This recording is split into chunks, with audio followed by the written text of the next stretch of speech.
Welcome to Author. My name is Sven Michael Davison, and today is a continuation with Hollie Overton, where she talks about her path to writing, the luck factor, teaching writing in Hollywood, and basically all the behind the scenes of what it's like to be a writer, the writer's life. So take it away. Obviously with TV, I mean, the marketing publicity is being handled by, you know, the whatever network, and that's all being handled. But you got a book that's your own property, and it just, you know, you give birth, it's out, and then what are you doing? Once that happens? You know, that's like, it's funny because that's the part of the book world I'm not as excited. I mean, I shouldn't say excited about. I love talking about my books and stuff, but you do, it's that fine line of feeling like people are gonna be like, God, does she ever stop talking about her, you know, her books? But also, like, if I do stop talking about them, nobody's gonna know they exist. I was really lucky when Baby Doll came out. They did a lot of marketing. The UK did a lot of marketing. I got into a really big book club there called Richard and Judy, which is like a huge, like, it's like their Oprah book club, which then sent the book to the, you know, Sunday Times bestseller list for a few weeks. So that I you know, got my name out there.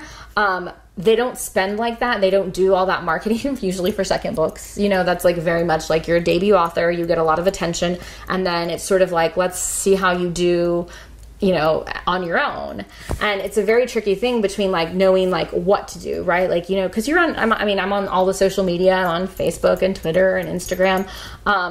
But does that really sell books? And so, you know, I went to a conference recently and they were like, you got to do more. You got to do more. And I was like, I don't really want to do more. Like, you know, because that's not the fun part of like, you know, getting, you know, doing newsletters and doing, you know, like social media buys and doing all of that stuff. To me, that like takes it away from being fun. Mm-hmm. And especially when I'm like working on books and TV, to have time to be like, oh, I could spend 4 hours a day. Like, because some of the writers, you know, who are successful at these conferences that I went to were like, oh, I spend 4 hours a day on my, you know, marketing. And I'm like, that is a lot of time, you know? And I guess if that's solely your business and like, you know, you're not working on another facet of the career, but even then, I don't know if I could do it. I find that to me is like the kind of like mystery, because people will be like, well, it's not marketing, it's publicity. And I'm like, isn't it all the same? They're like, let me explain. And I'm like, I've already stopped listening. Do you go to conferences? Do you speak as a book author or a TV writer when you go? I've been to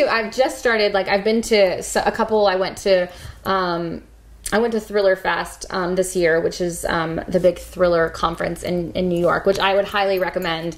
I really enjoyed it. It's very much like for, I think, writers and for fans. Like, it was very, but some of the other writers who go all the time say that it's their favorite because it is more writers who go and like they get to interact with their fellow writers. They did like a debut author panel. So they do this like great breakfast where you get to introduce your book and you're on this, like, you know, it's like this big thing, and we all got to kind of talk to each other about what it was like being, you know, debut authors. So I thought that was really beneficial and a really fun thing. I haven't talked on too many panels yet. I feel like I'm still just like, I did one in San Diego, last year when my book came out. And so it was fun. It was interesting though, because it was like some very different books from mine, and I think like I would ask more questions, because it was sort of like me, which, you know, mine was like a thriller, like a commercial thriller, and then this woman who wrote a book about like this famous woman who saved all these children in Poland from the and I was like, I don't know if I just wanted to listen to her. You know, it wasn't quite evenly weighted as I think is like topic wise. But it's nice to be able to, you know, I teach TV writing, and, you know, and try to, whenever people email me and ask me questions, you know, to try to help, because it does sort of feel like it's sometimes just so overwhelming. And what was that conference you were at? What was that? Books Are Better Shared, I believe was the name of it, because it was last year.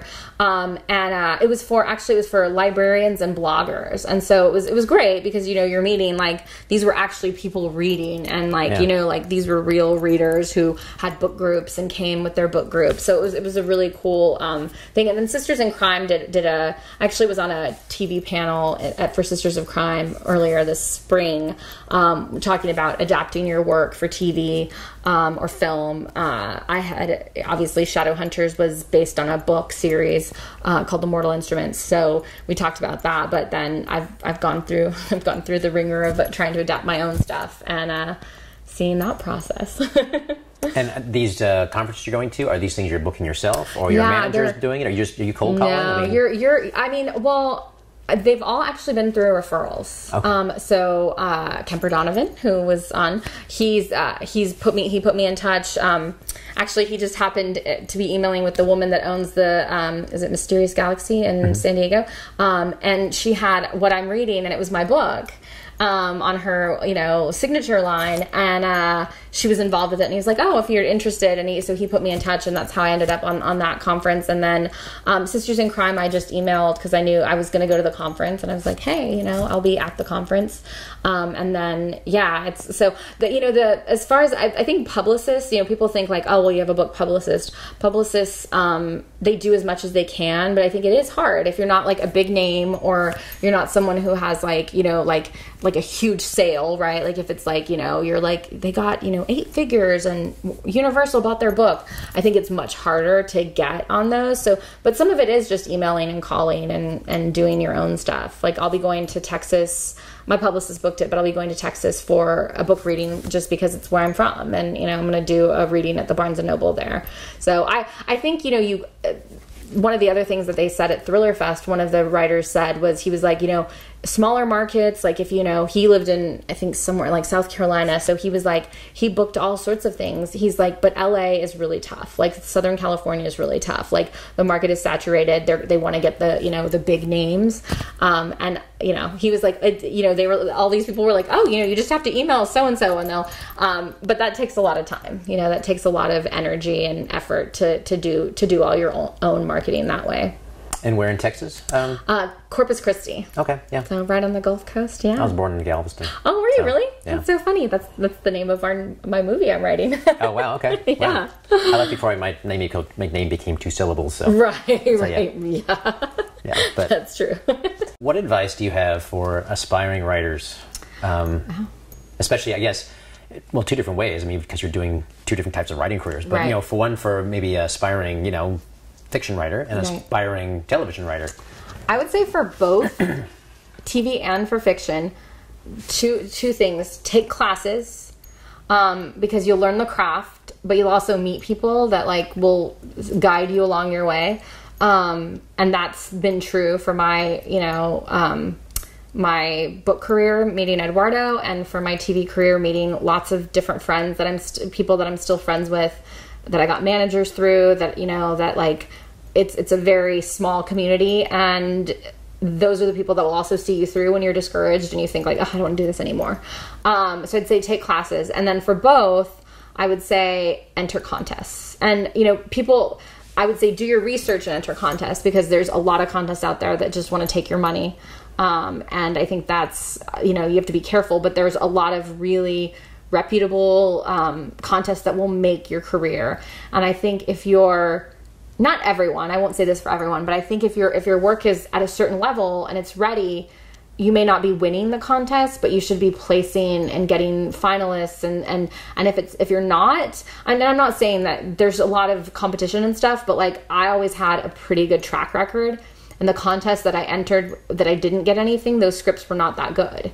And I would be like, okay, well, this script didn't, so and even with books, I think also for both, but I think almost even more for fiction, I think being online and being on Twitter in any way, in the way that you can. I mean, obviously it can take over your life, but there's a great community of book people who are looking for writers, who are looking for books.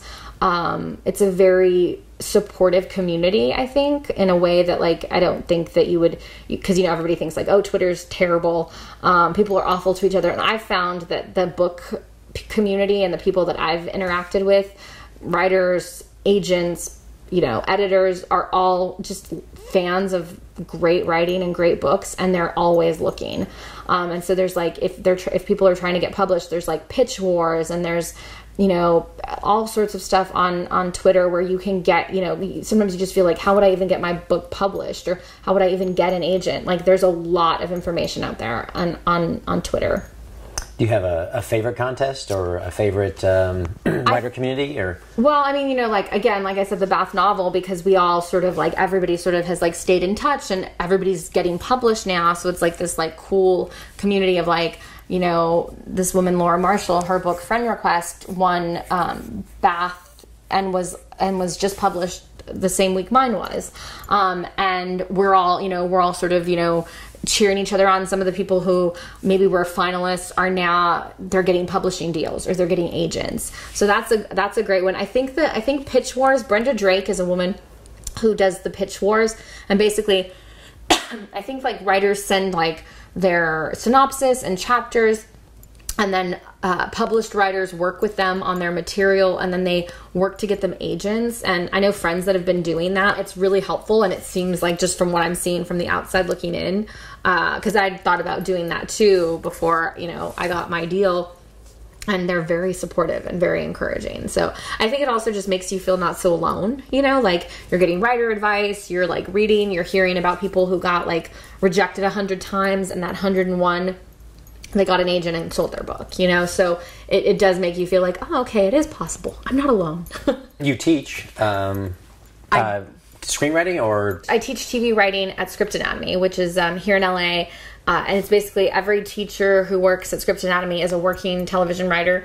And the woman that started the company, Tanya Bhattacharya, developed just her way of breaking story and her method, and I think it's really, really smart and really helpful. Just learning just how to build a TV show and how to break story and create your own show. So I'll be teaching actually a class this October.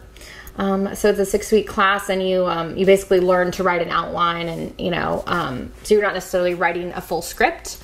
But the hardest part in television is writing the outline, because once you know the story, yeah, you can write it, but you have to know where you're going. And in TV writing, some people would say in all writing, but for me, I don't outline as much in fiction. In TV writing, it's very important to outline. You only have 50 to 60 pages, so knowing where you're going is very important.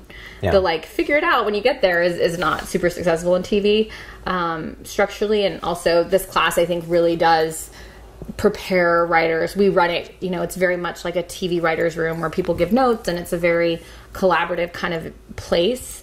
And so I think it really helps writers be prepared when they get when they get into a writer's room. And in order to take you as a teacher, I mean, is there a vetting process? You have to submit pages, or can anybody just sign up? No, this is like the beginner. I say beginner level, but we have people of all levels, and a lot of writers who've taken the class several times will come and take it again. Because you get the deadlines, you get the structure, and you get the community.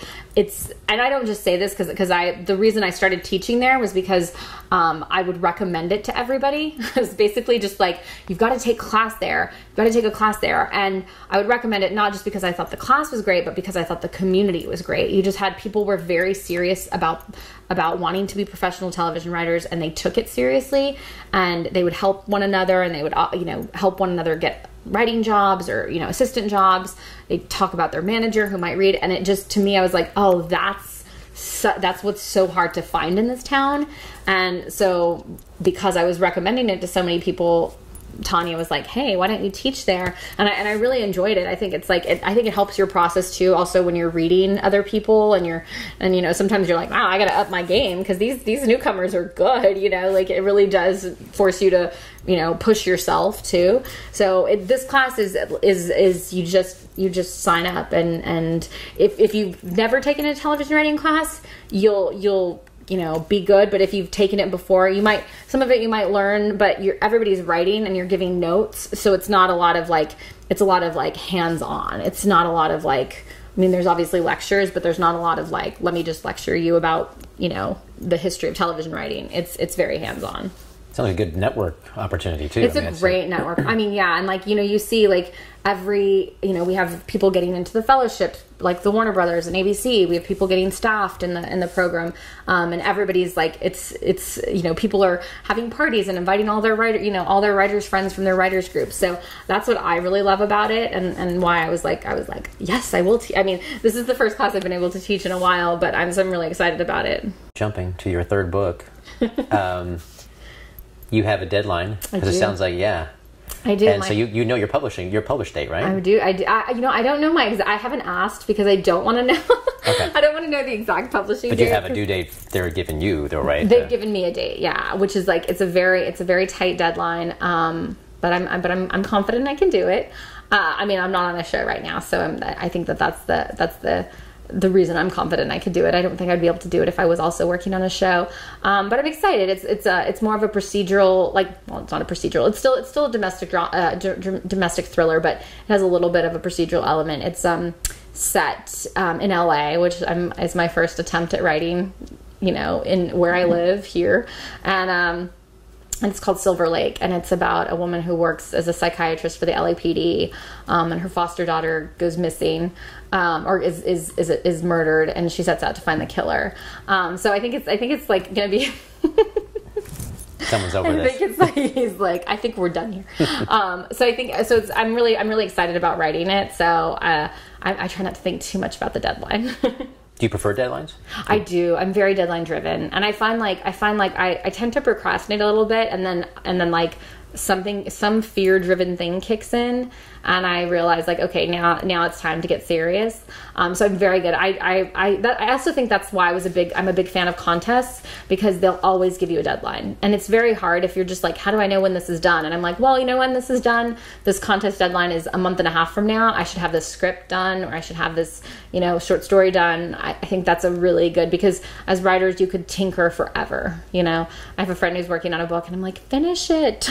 Yeah, it's done. You cannot make it more perfect unless you're doing the Donna Tartt path, which has worked for her, but yeah. I couldn't spend 10 years on something. I would have to well, every sentence though is like it's like crafted. art, yeah, exactly. I mean, it's like, okay, well, I can see why it takes that long, but my attention span would like yeah. So curious, do you think it is you need, well, obviously a combination of a bunch of things. You obviously have to have some talent. You probably have to have the ability to network. How much do you think luck is involved? I think there's a lot of luck involved. I think I do. I think luck combined with really hard work. But I do have I have this friend of mine, and I think she's a brilliant writer. She's a person that we were actors together, and now we've transitioned, and she's finally getting paid to write, for a living. But it's taken her so much longer, and she's a brilliant writer, and I just think she hasn't gotten that lucky break. I don't think it's a factor of she's not working hard enough. I don't think it's a factor of she's not a good enough writer. I think it's just some of us get really lucky. I think I've had my share of luck that's sort of and timing, and but I also think a big part of it is never giving up. And sometimes there's definitely been moments, especially after Client List was canceled and I wasn't working and I was writing my first book, and I would be so upset, and I would cry to my husband, and I'd be like, this is just so hard, and it doesn't seem fair, and why am I having to start over again when I've already started over? And he was like, he says, this is his party line, this is the life you chose. And I think it is. The writing life is, there's plenty of other steady jobs that you could choose. But the highs are not as good, Yeah. the highs of being a professional writer and seeing your work published or seeing your work on television, nothing can compare to that. So, the lows are pretty low. Yeah. Anybody who's been there, the lows are really low. But you can't have the highs without the lows. Do you feel like people who are self-published, are putting a stigma on themselves, or do you feel that whole idea is now gone? I think that's silly, because I think there's a great book that I just read called The One, and it was I think it came out here, but it was pretty big in the UK, and it was a self-published novel, and basically someone saw it and was like, this is great. And it ended up being traditionally published after it. And I think it had done okay, self-publishing, but obviously it's going to have a broader reach when, you have Random House doing it. And so I think nowadays, it also there's just certain books that they might not publish. Because right. if it's they not the have, trend. yeah, okay. Like we talked about, if it's not the trend, or if it's too controversial, or let's just say they're big, whoever that publishing house's big author is, and it's similar enough. Oh well, we don't want to publish this. It may not get there, but it could still be a great book. think I'd actually considered self-publishing. I was like, that could be something. Like, I wrote this. If no one, I'll publish it. I'll self-publish it, and a few of my friends will buy it, and I'll be like. So I don't think there's any stigma. Like, I wouldn't have. I mean, obviously, I think for me, I was like, I'd always wanted to have a big publisher and but I would never. I mean, I wouldn't even rule it out. Down the line. I think it gives you a lot of power and a lot of control. Yeah. I've enjoyed being traditionally published, but there's plenty of people out there who are making really good livings doing self-publishing. Well, it seems to me like the upside of traditional publishing is you can get into a lot of places, right off the bat, bookstores or whatever, or you can get on panels, whatever. But the downside is you get an advance, obviously, maybe not a great one, sometimes a great one, but there's not a lot of money for marketing or for publicity. So in that way, you're still doing it by yourself. Yeah. So I don't know. I guess in that case, if you were to self-publish, would you want to have a bigger platform at that point? Do you feel like your platform is big enough? Oh no, I think I would. I think if I was going to do it, I would want to make sure that I had enough of an audience that people would know who you are, because I think you're going to end up paying a lot, you're going to end up paying for your own marketing, paying for your own, cover design, paying for all of the stuff that goes into it. Because I started looking into it before I even started to try to get traditionally published, because I was we're all sort of pessimists at heart, nobody's going to publish this, but I want something to happen with it. And then I was like, oh wow, this is a lot of work. And the people who swear by self-publishing are people, I think a lot of them are much more business-minded people who do really well, who had, a lot of the people that I see who've done well had advertising careers, or they worked in business, and they understand the marketing element of it. And that's not something that I will ever, I'm not that, I don't think that way. Yeah. But it's a great path that more writers are able to do that and get their work out there. And I guess, as far as do you belong to a writers group? I mean, I know that Kemper's sort of, and you're part of this sort of online group. Are you guys actually a writers group, reading each other's stuff, or are you just a writers network? It's more of a writers network. Okay. So we just, we share, we share opportunities with each other. We share good news. We, people will share inspirational things, or someone's down, so it's a great kind of community, especially because at the time I didn't really have a lot of book people that I knew, so that was great. I'm not a member, I'm not part of a writers group, mostly because I've never been asked. I think I would totally love to join one, and it would be so great to but I do have a group of friends, all weirdly all women, but not for any reason other than and we're just a bunch of people who are TV writers who are working, people who are trying to break in, and we all sort of just nothing formal, but we all read each other's stuff, give each other's notes. I have a core group of 4 friends who read everything, 5 friends, and give me feedback on their stuff, and they each have their specific strengths, so I think that's really important to have. Some people are it's just me, and then it goes to my agent, and I'm maybe it's because I come from the TV world. Even with my books, I'm who wants to read this? I want your feedback. I want beta readers, as many as I can. Yeah, makes sense. Yeah. Anything else you want to talk about, or? No, I think you covered it all. All right. Yeah. Well, thank you, Holly. I really appreciate taking the time. Thank you so much for having me. You had such great questions, and No, it's been fun. It's great. And Thanks. It's great that Stevie could be a part of it. And Stevie just he made his TV debut. Awesome. Thank you. Oh, thank you. So The Walls is about Christy Tucker. She's a single mom of a 16-year-old son, and she looks after her father, who is elderly and ailing. He has breathing problems, and her day job is unusual. She's a publicist at the Texas Correctional Facility. Part of her job is witnessing every execution that happens and reporting back to the media and reporting to the public. And so the book is about her sort of living this kind of humdrum life, and she meets her son's martial arts instructor, and it falls in love with him, and he turns out to be a very violent man, and she sort of finds herself stuck in this marriage, and she has to make a choice about what to do, and that choice is influenced by one of the inmates that she meets. Available at Amazon and Barnes & Noble and bookstores everywhere. Please subscribe so my dad can make more videos like this. Thank you.